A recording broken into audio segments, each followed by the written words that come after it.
Halo, sahabat kualitatif. Assalamualaikum warahmatullahi wabarakatuh. Jumpa dengan saya kembali di channel Curhatan Riset Kualitatif. Sahabat kualitatif yang berbahagia, pada kesempatan ini saya hadir kembali untuk berbagi dengan sahabat semua. Topik pada hari ini saya ingin berbagi terkait dengan bagaimana kita menganalisis data kualitatif dengan metode yang kita gunakan, hermeneutik objektif atau hermeneutik bentuk pertama. Itu yang akan saya share pada kesempatan ini ya sahabat. Semoga apa yang saya bagikan ini bermanfaat untuk sahabat semua. Ada beberapa hal yang akan saya bahas nanti di dalam topik pada kesempatan ini. Yang pertama, bagaimana kita mengumpulkan data berkenaan dengan hermeneutik objektif ini. Dan yang kedua, bagaimana kita mengelompokkan data hasil penelitian yang sudah kita kumpulkan. Yang ketiga, bagaimana kita menganalisis dan menarasikan. Ya, tentunya di dalam ada bagaimana kita memilih tema-tema penelitian yang akan kita tulis di dalam naskah hasil penelitian hermeneutik objektif yang kita lakukan. Itu kira-kira sahabat yang akan saya sampaikan pada kesempatan hari ini. Untuk itu mari kita mulai saja pembahasannya. Namun sebelum lanjut, bagi sahabat kualitatif yang merasa konten dalam channel ini bermanfaat, jangan lupa subscribe-nya ya, gratis loh. Dan jangan lupa juga beri like dan komentarnya ya, agar kalian selalu mendapat update video menarik seputar penelitian kualitatif dari channel ini. Oke sahabat kualitatif, mari kita lanjutkan pembahasannya. Oke, baik sahabat kualitatif, mari kita lanjutkan pembahasan kita terkait dengan bagaimana kita menganalisis data kualitatif ketika kita menggunakan metode hermeneutik objektif atau metode hermeneutik bentuk pertama ya sahabat. Oke, saya coba menggunakan contoh di sini dengan judul Tafsir Sosial Laba Akuntansi bagi Profesi Akuntan di KAPX ya sahabat. Nah, dari judul tersebut seperti biasa sebaiknya memang pertama kita harus melibatkan tujuan penelitian dalam judul, kemudian topik penelitian dan situs penelitian. Dalam judul tersebut terlihat bahwa tafsir sosial menjadi tujuan penelitian. Bagaimana kita menafsirkan? Jadi kita menafsirkan sesuatu ya. Kita membuat tafsir terkait dengan sesuatu ya. Kita memahami terkait dengan sesuatu. Jadi tafsir sosial itu upaya memahami terhadap sesuatu. Nah, sesuatu itu apa? Laba akuntansi, yaitu ya sahabat, itu sebagai topik. Jadi laba akuntansi ini teks ya sahabat ya. Teks terkait dengan laba akuntansi. Yang namanya teks yang dalam penelitian ini yang akan kita tafsirkan itu ya ini laba akuntansi. Nah, itu sebagai topik penelitian kita. Kemudian di mana tempat penelitian kita di KAPX. Jadi siapa yang nanti kita jadikan informan gitu ya. Nanti ada akuntan yang ada di KAPX gitu ya. Terkait dengan apa? Pemahaman mereka berkenaan dengan laba akuntansi. Tentu pemahaman masa kini ya sahabat ya. Nah, kemudian tentu sudah pasti hermeneutik objektif menjadi metode yang kita gunakan. Itu kira-kira untuk contoh judulnya. Kemudian berikutnya ya ini sahabat, pada saat sahabat melakukan penelitian tentu ada proses pengumpulan data, itu ya sahabat ya. Nah, di dalam proses pengumpulan data perlu kita mapping pertama terkait dengan data inti atau data utama ya, kemudian data pendukung ya. Nah, di dalam penelitian kualitatif dengan metode hermeneutik objektif ini ya sahabat, data inti kita itu adalah dokumen teks historis. Nah, sementara data pendukung kita ada data pendukung dalam bentuk fisik, dan ada dalam bentuk wawancara. Nah, ini pendalaman terkait dengan teks yang kita ingin tafsirkan nanti ya sahabat ya. Nah, mari kita mapping ya. Pertama kita akan mapping terkait dengan data inti, data utama kita, dokumen teks historis. Apa saja yang kita butuhkan? Nah, sederhananya di sini kita mau melihat terkait dengan kontekstual dari teks historis yang kita ingin tafsirkan, tapi zona waktunya itu di masa lalu atau ruang dan waktunya itu di masa lalu ya sahabat ya. Nah, tentu ini bentuknya dokumen semua. Contoh yang saya coba mappingkan di sini terkait dengan risalah tata bahasa teks historis dan risalah penulisan teks historis misalnya, itu perlu kita kita kumpulkan ya sahabat. Kemudian kedua, risalah terkait dengan kondisi psikologis penulis teks historis. Ini juga perlu, jadi kondisi psikologis dari penulis teks ini juga perlu kita kita kumpulkan data-datanya. Kemudian risalah kondisi lingkungan tempat tinggal penulis teks. Nah, ini juga penting. Jadi karena lingkungan juga mempengaruhi psikologis dari peneliti ya, sahabat, ini bisa kita kumpulkan juga. Yang keempat, misalnya makna teks dan manfaatnya bagi kehidupan masa lalu. Nah, itu juga kita kumpulkan dokumen-dokumen terkait dengan hal itu. Nah, itu kira-kira untuk mapping data utama kita. Jadi kunci keyword ya, kata kunci dari mapping data utama dalam konteks hermeneutik objektif itu ya sahabat, kita mengumpulkan konteks bahasa yang digunakan, kemudian konteks psikologi penulis teks. Nah, itu yang menjadi kata kunci ya. Jadi konteks psikologi dan bahasa yang digunakan oleh penulis teks pada masa itu yang kita harus kumpulkan.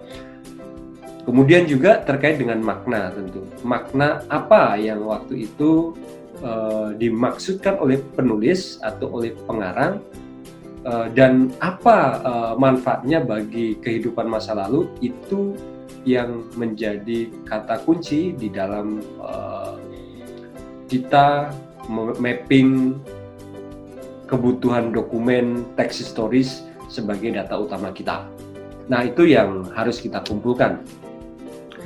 Kemudian yang kedua, seperti biasa, data pendukung itu perlu ya sahabat. Ada struktur organisasi. Nah, ini data kekinian ya, data kekinian. Nah, kemudian juga bisa profil informan. Nah, ini data kekinian. Nah, nanti kalau di dokumen data utama itu sahabat juga bisa kumpulkan, dia itu berorganisasinya juga apa, di mana penulis teks tersebut ya. Nah, itu bisa juga sahabat masukkan dalam risalah kondisi lingkungan tempat tinggal penulis teks, dan masukkan juga di risalah terkait dengan kondisi psikologi penulis teks. Itu bisa sahabat kumpulkan terkait dengan struktur organisasi dan background penulis teks ya di dokumen teks historis. Itu ya sahabat ya. Kemudian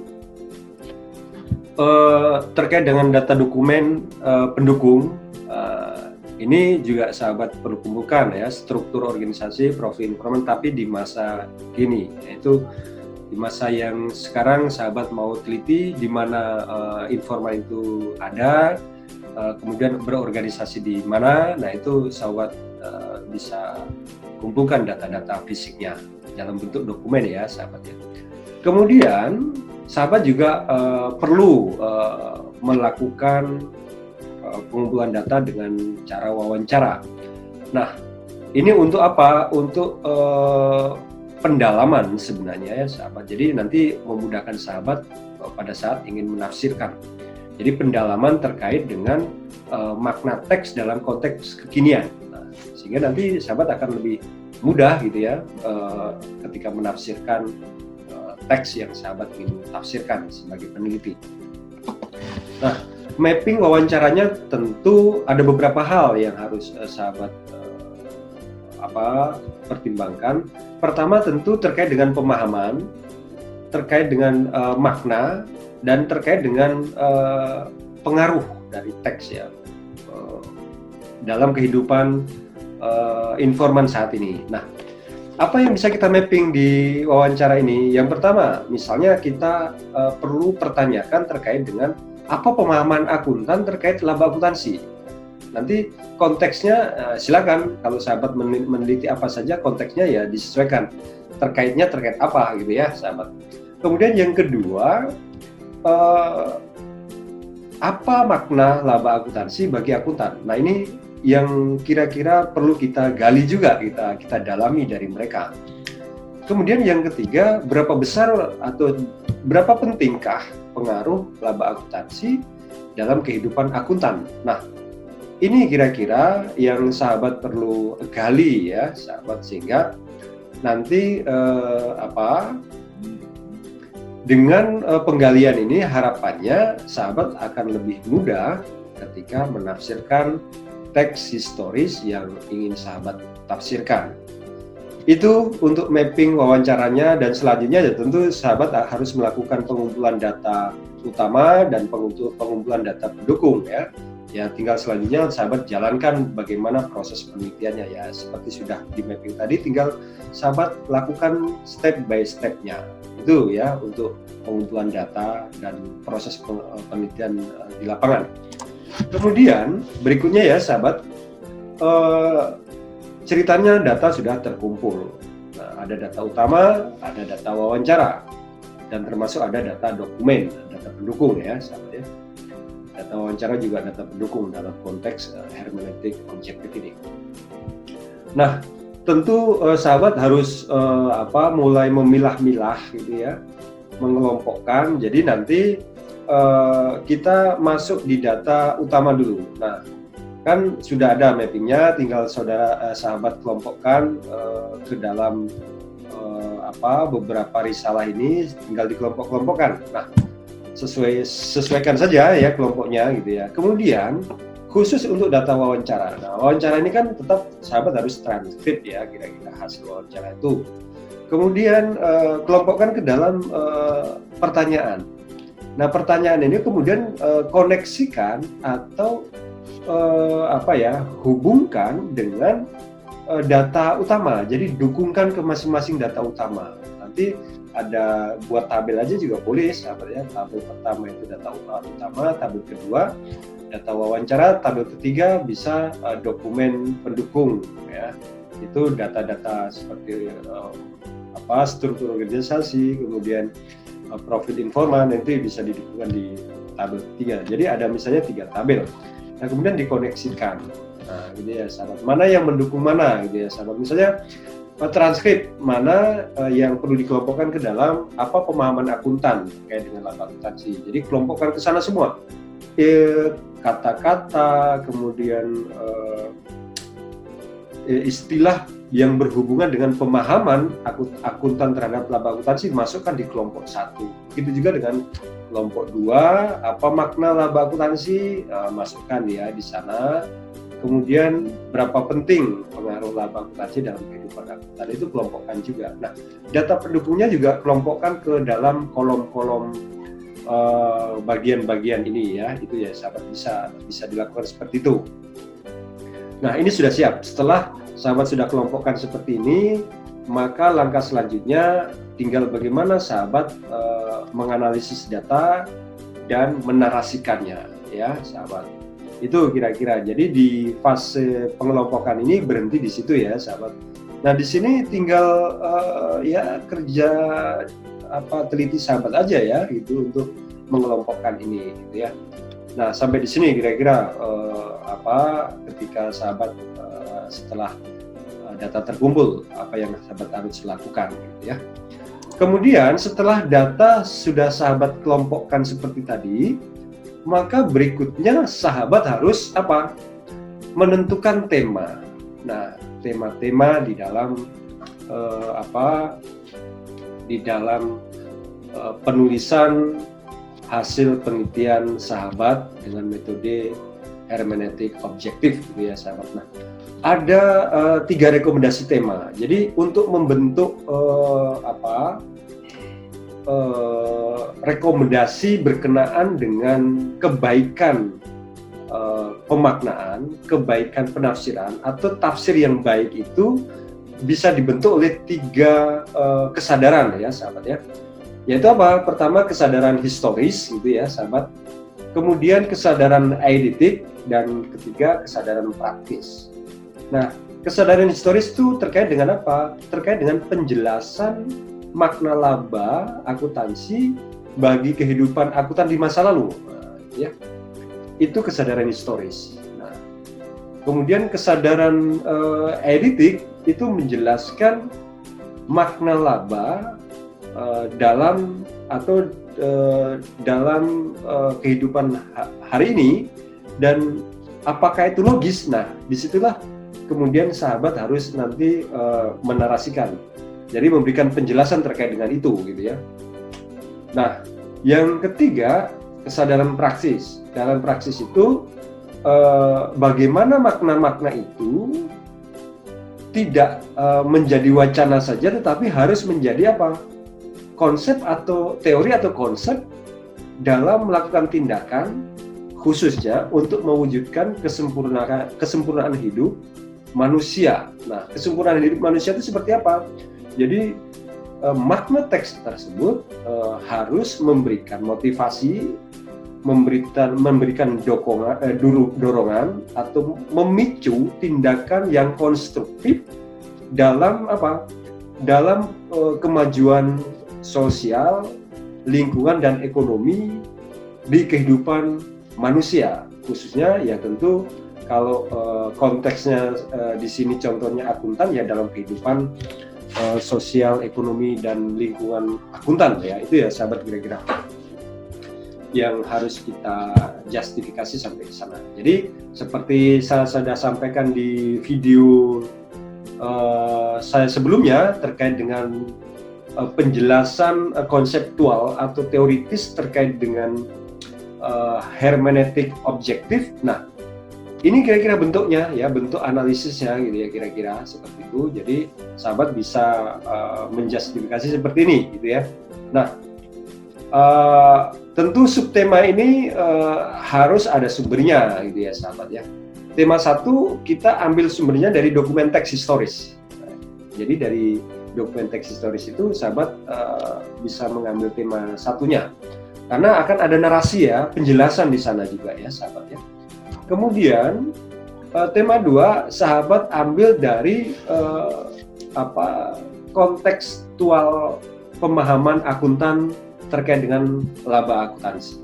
Nah, secara kontekstual kekinian ya tentu ya sahabat, itu sahabat bisa gali dari sana atau bisa ambil dari sana. Jadi kesadaran eidetik itu sahabat bisa gunakan pemahaman akuntan terkait dengan laba akuntansi itu menjadi penjelasan di dalam tema 2 ya sahabat.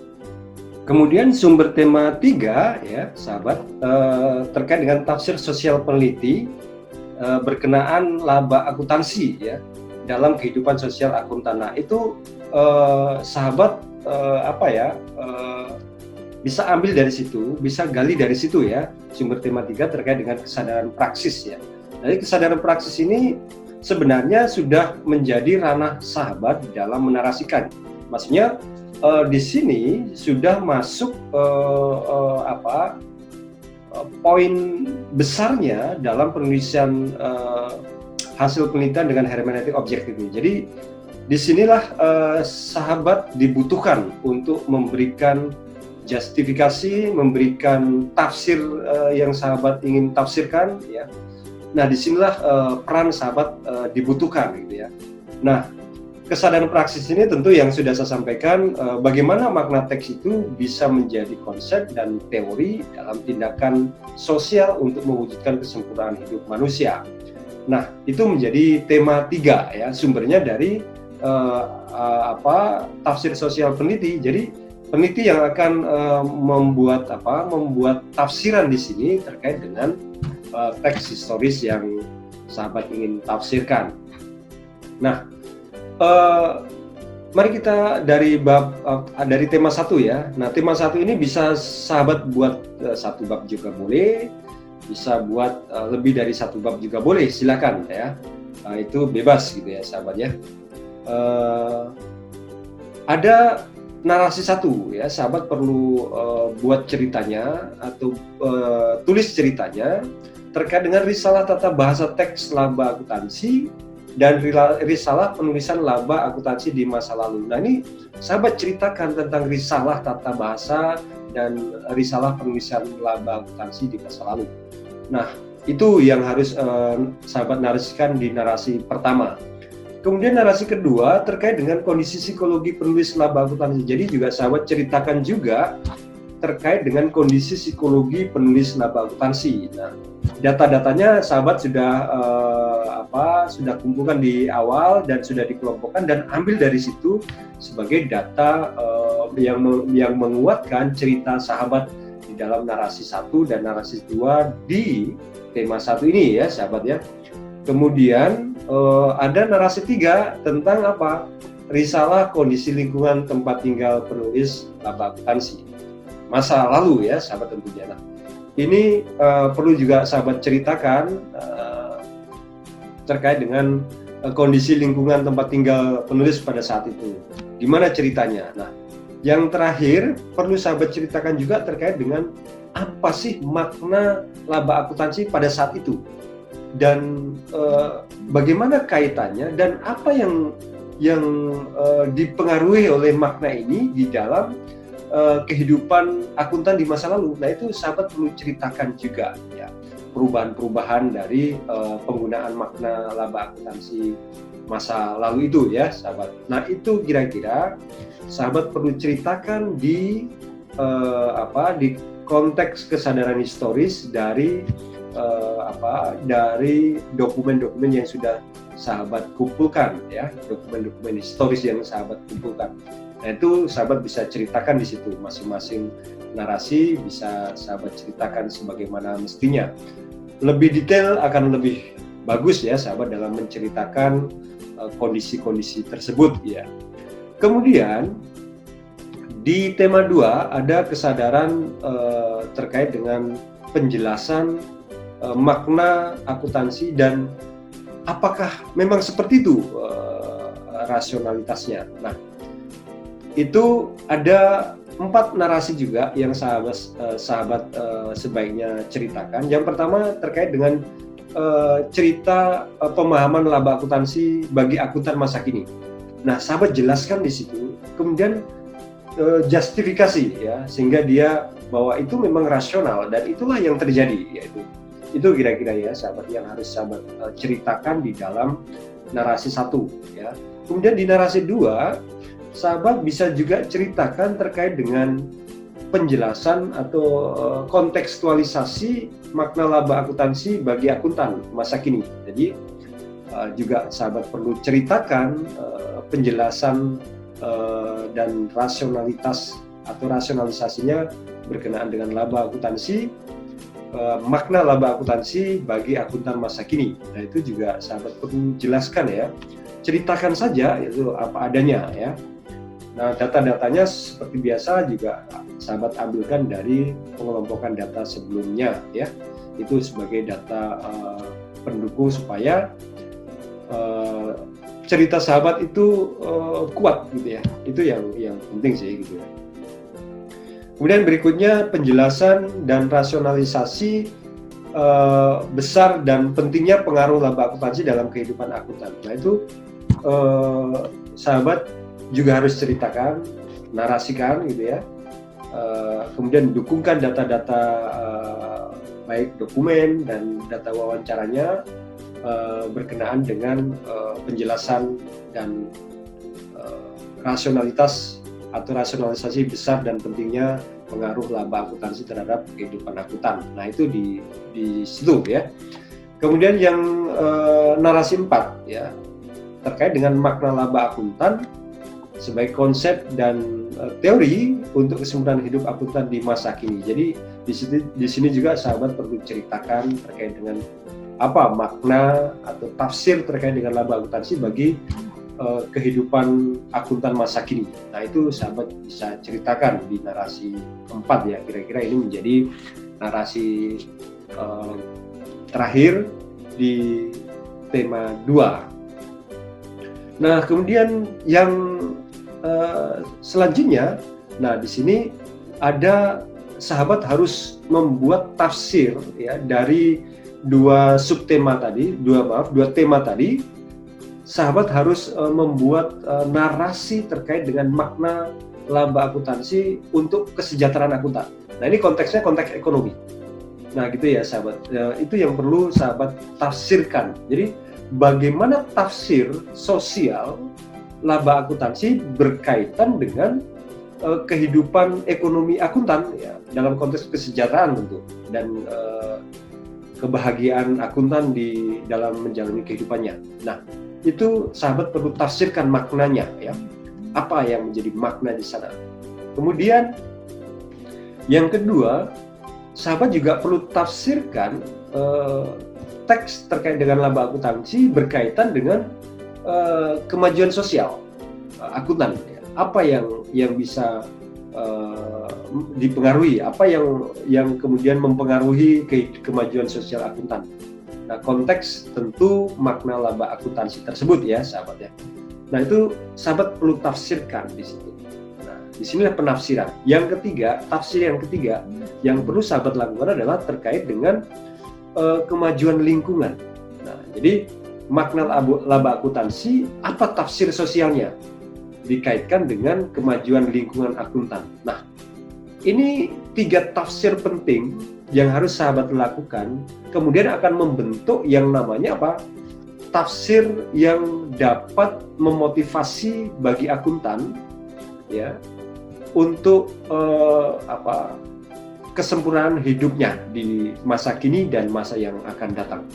Nah, itu ending dari harapan penelitian dengan menggunakan metode hermeneutik objektif ini. Nah, tentu di sana akan nampak ya sahabat bahwa kita ingin memahami teks laba akuntansi dalam konteks kekinian, tetapi kita mengajak kembali ke masa lalu. Ya, makanya ada di masa lalu ini. Di tema 1 ini menggambarkan terkait dengan makna teks dalam ruang dan waktu masa lalu. Nah, itu ya sahabat ya. Untuk memenuhi kebutuhan kebutuhan logika dari metode hermeneutik objektif ini ya sahabat. Kemudian ada makna teks dalam ruang dan waktu masa kini. Nah, sehingga sudah 2 nih sahabat ya. Jadi ada dalam konteks masa lalu dan masa kini. Nah, masing-masing ini kemudian ada makna sendiri-sendiri ya sahabat ya, yang mungkin bisa berbeda dengan makna masa lalu gitu ya, makna asalnya untuk makna masa kini ya. Tetapi ada kesinambungan gitu ya sahabat ya, pasti ada kesinambungan gitu. Kemudian di teks, makna teks sebagai konsep penciptaan perubahan sosial menuju kesempurnaan hidup manusia. Inilah tafsir yang harus sahabat berikan pada saat menulis hasil penelitian. Disinilah sebenarnya pentingnya yang namanya tafsir sosial itu. Jadi di subtema 3 ya, di tema 3 ya, atau di sumber tema 3 ya, tafsir sosial peneliti ya. Nah, disinilah kapasitas peneliti dituntut untuk menguatkan tafsir sosial itu bisa menjadi bisa menjadi konsep penciptaan perubahan sosial dan bisa mewujudkan kesempurnaan hidup manusia di masa kini dan masa mendatang, khususnya bagi akuntan dalam contoh ini ya sahabat. Nanti silakan di konteks kehidupan siapa itu silakan sahabat kontekstualisasi ya terkait dengan teks historisnya dan siapa yang akan mendapatkan kontribusinya ya dari penafsiran teks tersebut. Itu kira-kira sahabat. Jadi sampai di sini selesai tulisan sahabat. Jadi dengan penafsiran 3 makna tersebut, nanti sahabat akan selesai menulis atau sahabat selesai menafsirkan teks historis yang sahabat ingin tafsirkan. Nah, jadi di dalam contoh ini saya menggunakan 3 dimensi ya sahabat ya. Pertama dimensi masa lalu dan masa kini serta dimensi tafsir sosial peneliti. Nah, sehingga sehingga pada akhirnya peneliti menafsirkan teks historis yang akan ditafsirkan itu menjadi jelas dan bisa bermanfaat bagi penciptaan perubahan sosial dan kesempurnaan hidup manusia di masa kini dan masa yang akan datang, khususnya di kehidupan akuntan dalam contoh ini. Itu kira-kira sahabat, semoga bermanfaat. Oke sahabat kualitatif, demikian sharing saya pada kesempatan hari ini. Semoga apa yang saya bahas pada kesempatan ini dapat bermanfaat untuk sahabat kualitatif semua, dan semoga penelitian sahabat lekas selesai dan semoga juga bermanfaat untuk sahabat di masa kini dan masa yang akan datang. Saya akhiri, billahi taufiq wal hidayah. Wassalamualaikum warahmatullahi wabarakatuh.